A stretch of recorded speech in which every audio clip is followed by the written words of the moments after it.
कुछ लोग बीवियों के हुकूक खा जाते हैं। एक शख्स के घर में बैठा था, बैठक में बात चल रही थी, मसले की बात आई तो मैंने आयत पढ़ के सुना दी कि भाई जो हकमार है ना, जो न दे और बंदा फौत हो जाए तो मौत के बाद विरासत बाद में तकसीम होगी, पहले हकमार अदा होगा। आप पूछ लें उलमा से, कुरान कहते हैं मिन बादी वसीयती यूसी बिहा औ दैन, पहले दैन, पहले कर्ज अदा होगा और कर्ज में हकमार है। तो मुझे एक शख्स कहने लगा कि मौलवी साहब वाकई सच्ची सच्ची देना पड़ता है हकमार। लाहौर के दोस्तों आप हंसोगे, हमारे तो वाकई देना पड़े। मैं तो समझा कागजी करवाई है भाई, मौलवी साहब ने लिख देना थे, दस्तखत कर देने ने, सच्ची देना पड़ता है। मैंने कहा जी देना पड़ता है। अब वो बंदा नाना भी है और दादा भी है।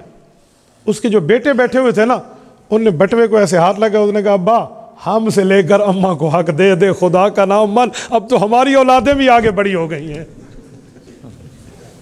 मैंने कहा नहीं मैंने दिया था, दिया, इधर उधर करके उसने जान छुड़ाई। अब आप बताओ ये हाल हो जहां तो क्या करोगे आप। और कुछ लोग बीवियों से हकमार माफ कराते हैं। सही तरीके से माफ कराओ तो माफ होता है, गलत तरीके से माफ नहीं होता। गलत तरीका क्या है और सही क्या है दोनों सुनाता हूं। गलत तरीका क्या, माफ कर दो, माफ है माफ है माफ है, उसे पता ही नहीं है मेरा कितना हकमार है, क्या है, क्या लेना क्या देना, हकमार होता क्या है। वो बेचारी ये समझ रही है वो माफ के लिए होता है, इस तरह माफ नहीं होता। जो सही तरीका है माफ कराने का वो ये है, मसलन हकमार में 2 मोबाइल आपने लिख के दे दिए पैसों समेत, आप गए बेगम के हैंडओवर के दोनों मोबाइल, कहा ये अल्लाह रसूल की तरफ से तेरा हकमार है, ये अल्लाह ने भी तुझे दिया, रसूलुल्लाह की तरफ से भी तुझे मिला, इसके स्याह सफेद की तू जिम्मेदार है, तू उठा खा रख फेंक दे, काले चोर को दे दे, हम तुमसे नहीं पूछ सकते, ये तेरा हक है। उसके बाद बीवी उठाकर तुम्हें दे दे, वापस कर दे तो माफ होता है।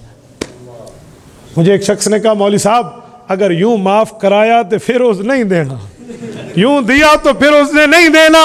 मैंने कहा जब नहीं देना तो तू माफ क्यों कराता है, तू माफ क्यों करा रहे। तो भाई ये भी हुकूक है ना, तो इस पे भी देखना पड़ता है कि मामला चले कैसे और मामला हो कैसे और बात बने कैसे। ये छोटी छोटी चीजें होती हैं, ये समझने की चीजें हैं। ये आप उलमा से बैठोगे पूछोगे इनसे, ये आपको बताएंगे।